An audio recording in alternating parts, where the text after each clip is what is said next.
बांग्लादेश में हिंदुओं और इस्कॉन के खिलाफ कट्टरपंथियों ने नया जहर उगला है।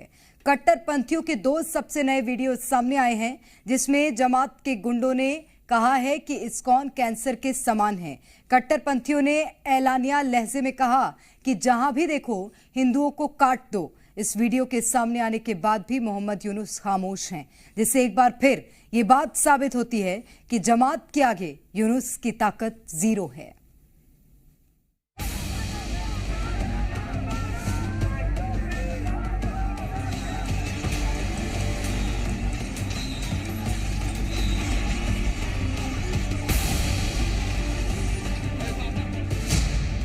पहले बांग्लादेश में हिंदुओं को सरतन से जुदा की धमकी।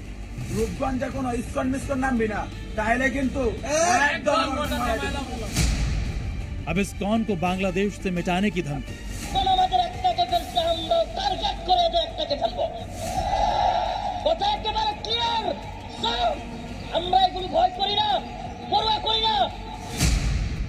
बांग्लादेशी हिंदुओं को आखिर कौन बचाएगा? সমাজে ক্যান্সারের মতো কিসের মতো ক্যান্সারের কোনো অ্যানসার ক্যান্সারের একটাই অ্যানসার, সেটা হচ্ছে এটা উগরে ফেলতে হবে। ইসকনকে বাংলাদেশ থেকে উগরে ফেলতে হবে। ইসকনকে বাংলাদেশে নিষিদ্ধ করতে হবে।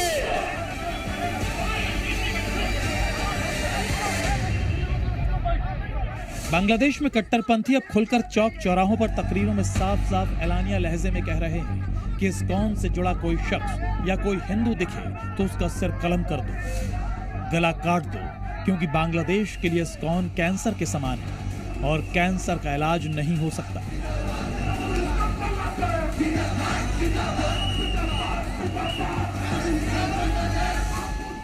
সমাজে ক্যান্সারের মতো কিসের মতো ক্যান্সারের কোনো অ্যানসার ক্যান্সারের একটাই অ্যানসার, সেটা হচ্ছে এটা উগরে ফেলতে হবে। ইসকনকে বাংলাদেশ থেকে উগরে ফেলতে হবে। ইসকনকে বাংলাদেশে নিষিদ্ধ করতে হবে। पिछले 10 दिनों में हिंदुओं को मारने, काटने और धमकी देने के 50 वीडियो सामने आए हैं, जिसमें कट्टरपंथी हिंदुओं का गला काटने और उनके खात्मे की धमकी देते हुए दिखाई दे रहे हैं। लेकिन बांग्लादेश की गूंगी बहरी और कट्टरपंथियों के इशारे पर चलने वाली यूनुस सरकार खामोश बैठी है। ইসকনকে যদি নিষিদ্ধ করা না হয়, হ্যালো সরকার, এই মিডিয়ার মাধ্যমে আপনাদেরকে বলতেছি, অবজ্ঞা করার সুযোগ নাই, রাজনৈতিক খেলা খেলার সময় নাই, টমকানোর সময় নাই। ইসকনকে যদি বাংলার জমিনে আগামী 2-1 দিনের মধ্যে নিষিদ্ধ না করা হয়, ইসকন আমাদের একটাকে ফেলছে, আমরা টার্গেট করে একটাকে ফেলবো। কথা একেবারে ক্লিয়ার। আমরা এগুলো ভয় করি না, পরোয়া করি না।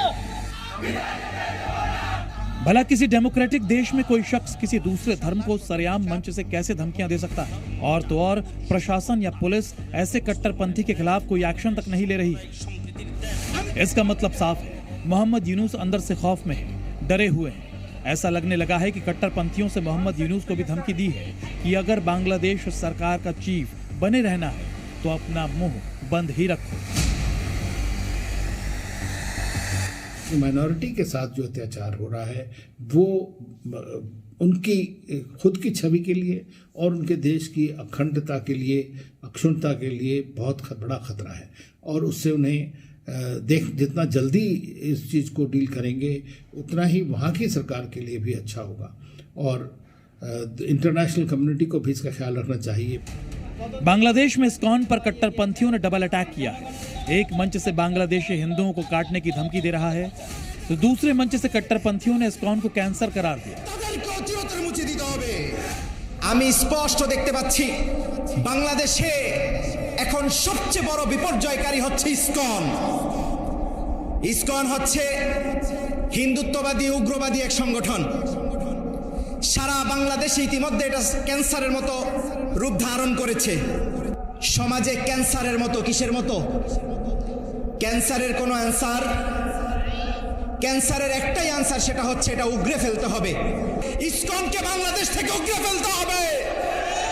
ইসকনকে বাংলাদেশে নিষিদ্ধ করতে হবে। इससे पहले बांग्लादेश के नारायणगंज में कट्टरपंथियों ने तलवारें लहराते हुए सरेआम धमकी दी थी। कट्टरपंथियों ने कहा कि कोई भी हिंदू अगर इस्कॉन से संबंध रखता हुआ मिला तो उसका गला काट दो। রূপগঞ্জে কোনো ইস্কন মিস্কন নামবি না, তাহলে কিন্তু একদম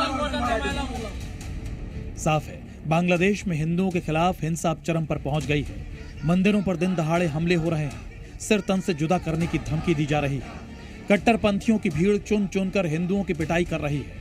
मगर बांग्लादेशी सरकार के मुखिया मोहम्मद यूनुस क्रूर तानाशाह की तरह हिंदुओं के कत्लेआम को चुपचाप देख रहे हैं। यही वजह है कि हिंदुओं के कट्टरपंथी मौलानाओं की हिम्मत दिन ब दिन बढ़ती जा रही है। इस बीच बांग्लादेश में बीती रात फिर हिंदू मंदिरों को निशाना बनाया गया। कट्टरपंथियों ने मंदिरों में आग लगा दी। मंदिर पर हमले की ये तस्वीरें बांग्लादेश के ढाका के नामहट से आई हैं। हैरानी की बात यह है कि जिस परिवार का ये मंदिर है वो इस्कॉन का अनुयायी है, जहां कट्टरपंथी मंदिर के अंदर घुसे और तोड़फोड़ के बाद मंदिर में आग लगा दी।